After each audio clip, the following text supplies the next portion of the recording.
Hello दोस्तों, Hindi design studio में आप सभी का स्वागत है। आज हमारा ब्लेंडर क्लास 1 रहेगा। दोस्तों इसमें हम जनरल से स्टार्ट करेंगे। हालांकि ब्लेंडर में हम और भी काफ़ी सारे काम कर सकते हैं, लेकिन अभी हम एक बार बेसिक समझेंगे ब्लेंडर के बारे में। यहाँ हम जनरल पर क्लिक करेंगे। इसके बाद से जो भी ऑप्शन आपको स्क्रीन पर दिख रहे हैं इनको एक बार डिलीट करते हैं।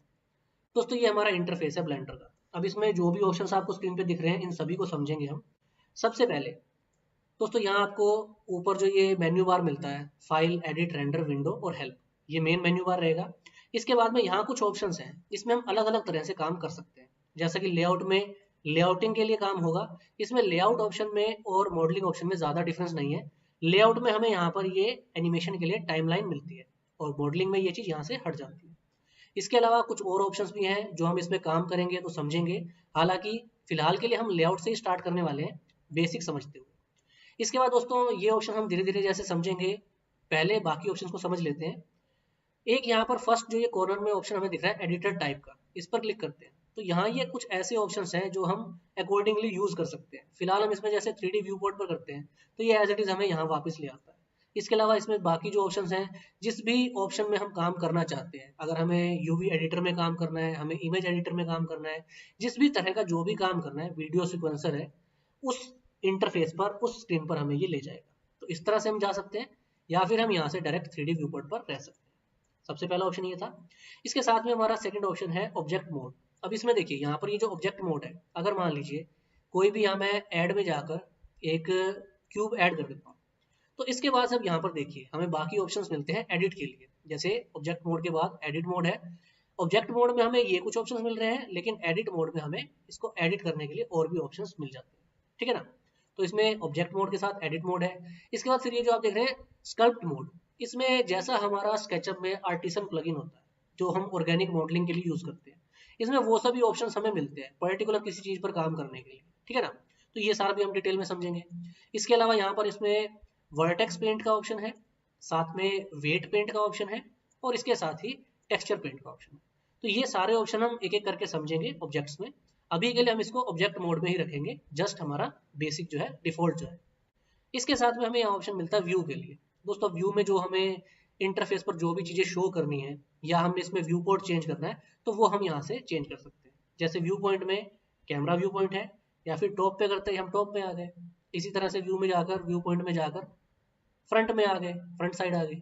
इसी तरह से व्यू पोर्ट यहाँ से मैनेज होते हैं। बाकी कुछ नेविगेशन वगैरह के लिए भी और भी ऑप्शन हमें मिलते हैं जो हम काम करते टाइम समझेंगे। इसके बाद जैसे देखिए टूल बार पर यहाँ टिक लगा हुआ है, अगर टूल बार को हम हटा देते हैं तो यहाँ से मेन टूल बार हाइड हो गया, वापस ले आते हैं। इसके बाद यहाँ देखें साइड बार, तो ये साइड बार यहाँ दिखा रहा है, अदरवाइज हम इस साइड बार को हाइड रख सकते हैं। इसके साथ ही टूल सेटिंग हट जाएगा, वापस से टूल सेटिंग को ले आते हैं, ये टूल सेटिंग के लिए।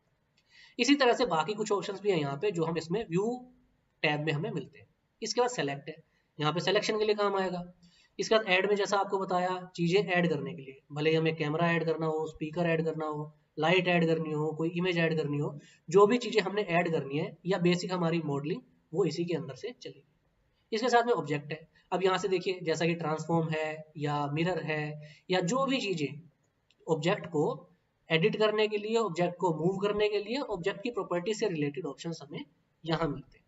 तो ये हमारे ऑप्शंस हुए जो हमने अभी देखे। इसके बाद यहाँ पर आता है ग्लोबल। अब इसमें देखिए ये ग्लोबल, लोकल, नॉर्मल, ये सारे पाइवेट के हमारे सेटिंग्स के लिए, व्यू के लिए। अभी इसमें आपको एज इट इज ग्लोबल पर ही काम करेंगे हम, बाद में इसमें हम लोकल और दूसरे ऑप्शन पर जाएंगे जो कि अकॉर्डिंगली अलग अलग ऑब्जेक्ट पर अप्लाई होते हैं। इसके बाद हमारे ऑप्शंस आते हैं स्नैप के लिए।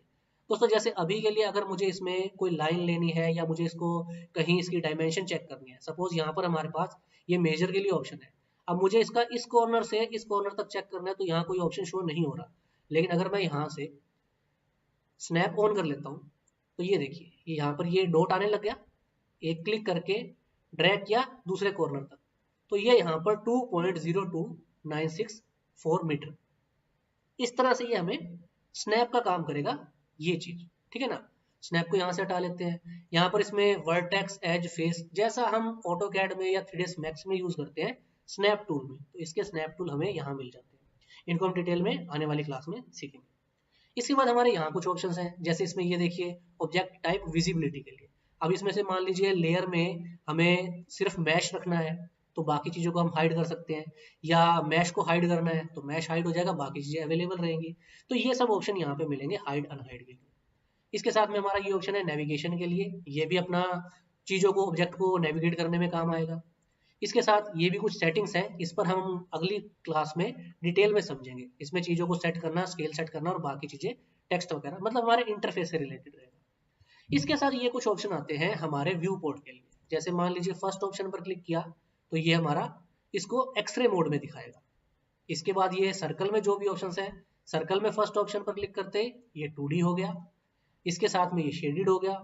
इसके साथ में ही शेडिड के साथ जो ये दूसरा ऑप्शन है जो भी इसमें यहाँ लिखा हुआ है व्यू पोर्ट शेडिंग, इसमें की मटेरियल प्रीव्यू का है। और इसके साथ अगला है हमारा कुछ इस तरह से, ये भी सॉलिड दिखा रहा है।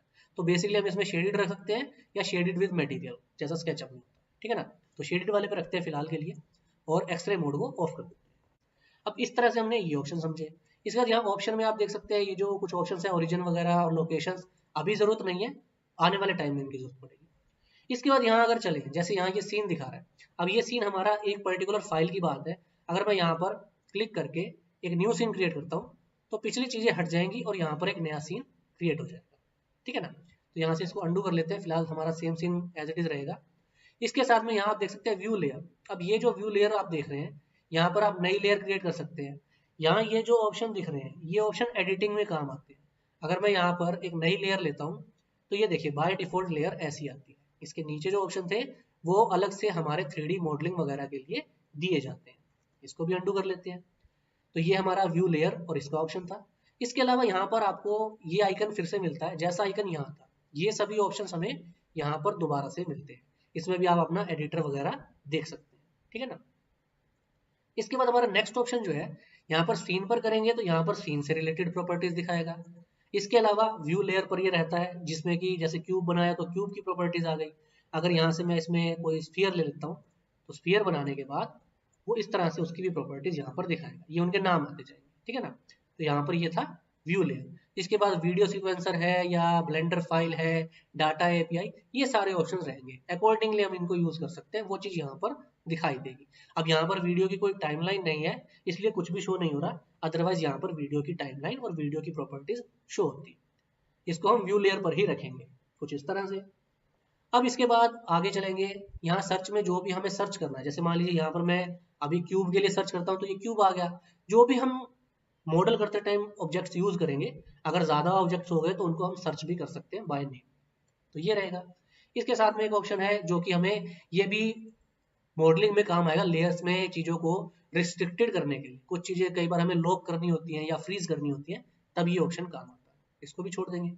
इसके बाद नीचे के ये जो ऑप्शन आपको पता है ये सारे एडिटिंग के लिए, इनमें बेसिक से सेटिंग से लेकर के और अपना रेंडर इंजन का है या फॉर्मेट रेजोल्यूशन कैसा रहेगा, इमेज की सेटिंग क्या होगी, बाकी सारे जितने भी हमारे, जैसा कि वीरे में वीरे फ्रेम बफर और वीरे की सेटिंग्स होती हैं, उसी तरह से प्रॉपर हमारे सीन से रिलेटेड और इफेक्ट से रिलेटेड सेटिंग्स इनमें हमें मिलेंगी। इसमें हम हर तरह का इफेक्ट भी डाल सकते हैं, एनिमेशन के लिए कोई इफेक्ट है, फायर इफेक्ट है, स्मोक है, तो जो जो भी अपना एनिमेशन में काम आने वाली चीजें है वो सब यहाँ से हम इन सेटिंग्स को यूज करते हुए करेंगे। इसके बाद दोस्तों ये इसकी जो बेस ऑप्शन है पहले इसको समझ लेते हैं। नॉर्मल आप देख सकते हैं सिलेक्शन के लिए यहाँ पे एक फर्स्ट ऑप्शन जो है, चीजों को हम डायरेक्टली उठा सकते हैं इसमें। सेकंड रहेगा सेलेक्ट बॉक्स का, थर्ड रहेगा सेलेक्ट सर्कल का, और उसके बाद फोर्थ रहेगा सेलेक्ट लेसो का, ठीक है ना। तो नॉर्मल इसको हम इस सेलेक्ट पर रखते हैं, ज्यादा कुछ हमें नहीं करना पड़ता। कमांड से बाहर आने के लिए या स्क्रीन में कहीं भी क्लिक करने पर हम इससे सेलेक्ट कमांड से यहाँ पहुंच जाते हैं। मूव टूल के लिए सिंपल, जैसा आप ऑटोकैड या मैक्स में मूव यूज करते हैं या किसी भी टूल में यूज करते हैं, तो ये आप इस तरह से यूज कर सकते हैं। यहाँ पे देखिए मूव करने के लिए जिस एक्सिस पे मूव करना है हम चीज को सेलेक्ट करेंगे और मूव कर सकते हैं। रोटेट में भी वैसा ही रहेगा, ऐसा ही आप स्केचअप में, मैक्स में, बाकी चीजों में रोटेट करते हैं। स्केल के लिए किसी एक एक्सिस से छोटा या बड़ा करना है, या यूनिफॉर्मली बड़ा करना है, या लेंथ में या विड्थ में, तो ये स्केल रहेगा। इसके साथ में एक ऑप्शन है ट्रांसफॉर्म का, अगर इसको ले लेते हैं तो एक ही ऑप्शन के अंदर हम इसको रोटेशन दे सकते हैं, हम इसका स्केल बढ़ा सकते हैं, हम इसको मूव भी कर सकते हैं, ठीक है ना। तो ये ट्रांसफॉर्म का ऑप्शन था। इसके साथ में ऑप्शन है यहाँ पर एनोटेट के लिए, यहाँ पे आप कुछ लिखना चाहते हैं, लाइन बनाना चाहते हैं, पॉलीगन बनाना चाहते हैं या इरेजर। जैसे एनोटेट के लिए कुछ भी मुझे यहाँ लिखना है, मार्क करना है, तो ये चीज़ रहेगी। इसके साथ में लाइन्स हैं तो सीधी लाइन चलेंगी। इसके साथ में पॉलीगन है तो हम क्लिक करके और पॉलीगन वगैरह बना सकते हैं। और इसके साथ में इरेजर है, अगर लास्ट ऑप्शन लेंगे तो हम इनको इरेज भी कर सकते हैं, ठीक है ना। तो ये था हमारा एनोटेट के लिए। इसके बाद हमारा मेजरिंग टूल, जैसा आपको स्टार्टिंग में बताया, स्नैप ऑन करने के बाद हम इनको मेजर कर सकते हैं प्रॉपरली क्लिक करने के बाद एक लेंथ से दूसरी लेंथ, ठीक है ना। तो ये मेजरिंग के लिए है। इसके बाद नीचे कुछ ऑप्शंस हैं जो कि 3D के लिए, ऐड क्यूब, ऐड कोन, सिलेंडर, यूवी स्फीयर या आइसोस्फीयर। अब इसमें जैसे क्यूब है तो यहाँ क्लिक करेंगे तो पर्टिकुलर हम क्यूब बना सकते हैं, ठीक है ना। तो ये अपने बेसिक ऑप्शन है। कोन के लिए हमने इस तरह से कोन बना दिया। ये सभी ऑप्शंस हमारे क्लियर हुए। इसके बाद दोस्तों हमें टाइमलाइन मिलता है, जैसा 3ds मैक्स में हमें टाइमलाइन मिलता है, या आप जब भी एनिमेशन बनाते हैं तो हमें टाइमलाइन की जरूरत पड़ती है। इसमें भी नॉर्मल है कि अगर कोई एनिमेशन हमने बनाई है तो वो जैसा ही हम फ्रंट फॉरवर्ड प्ले करेंगे तो ये आगे की तरफ चलेगा। इसमें रिवर्स प्ले का भी ऑप्शन रहता है। और इसके साथ ही जैसा हमारा 3ds मैक्स में ऑटो की काम करती है, वैसा ही यहाँ पर हमें ऑटो की मिलती है। मान लीजिए इसको मैंने 0 पर किया, ऑटो की यहाँ पर क्लिक की तो ये ऑप्शन यहाँ पे इस तरह से आने लग गया, मतलब हमारी रिकॉर्डिंग जो है ऑटो की जो है वो क्लिक हो चुकी है। अब यहाँ पे मान लीजिए मैंने फ्रेम को बढ़ाया, ऑब्जेक्ट को सेलेक्ट करके मूव किया एक तरफ थोड़ा सा इधर, ये हमारा यहाँ पर एक पॉइंट जुड़ गया क्योंकि ऑटो की ऑन थी। इसके बाद अगला फ्रेम करते, ये देखिए यहाँ ये डॉट दिख रहा है ना, ये अपना की फ्रेम है। कुछ फ्रेम हमने बढ़ाए और इसको ऊपर उठा दिया तो यहाँ एक की फ्रेम और जुड़ गया। इसके बाद एक की फ्रेम और जोड़ देते हैं यहाँ पर, ऐसा। अब ये जितने हम यहाँ डॉट देख रहे हैं ये हमारे की फ्रेम यहाँ पर जुड़ते जा रहे हैं, ठीक है ना। 0 करते हैं और यहाँ पर प्ले करेंगे तो ये हमारा एनिमेशन जो है की फ्रेम के साथ प्ले होने लग जाएगा। इसके बाद देखिए अब सेम चीज, ये यहाँ तक चला, इसको रिवर्स पे प्ले करेंगे तो सेम एनिमेशन हमारी ये बॉक्स यहाँ से वापस आना स्टार्ट हो जाएगा। तो ये हमारा ऑटो की का एनिमेशन का था इसमें। तो दोस्तों ये हमारा स्क्रीन है, ये हमारा ब्लेंडर है, इसका इंटरफेस है। जो भी बेसिक ऑप्शंस हैं इनके बारे में आपको एक जानकारी देनी थी हमारी क्लास 1 में ब्लेंडर की। इसके बाद हम इसमें और भी चीजें समझेंगे, जैसा कि इसमें काफी सारे प्लगइन्स और एड ऑन जुड़ते हैं। जैसा स्केचअप में होता है कुछ प्लगइन्स हम यूज करते हैं, अलग से एक्स्ट्रा प्लगइन डालते हैं, वैसा ही अलग अलग एड ऑन्स इसमें मिलते हैं जो कि हम बाद में अगली क्लास से इसमें स्टार्ट करेंगे एड ऑन इसमें जोड़ना। एड ऑन जोड़ने से एक तरह से प्लगइन ऐड करना होता है और फिर उनको यूज करके हम अपनी अलग अलग मॉडलिंग, ड्राफ्टिंग, रेंडरिंग जो भी चीजें यूज करना चाहें वो कर सकते हैं, ठीक है ना। तो दोस्तों ये था हमारा आज का ब्लेंडर क्लास 1। उम्मीद करता हूँ आपको आज का वीडियो अच्छा लगा होगा। दोस्तों अगर आप इसमें इस सीरीज को कंटिन्यू देखना चाहते हैं, चैनल को सब्सक्राइब जरूर करें और हमारे वीडियोस को लाइक जरूर करें। आपके लिए पूरी सीरीज ब्लेंडर की हम लेकर आएंगे।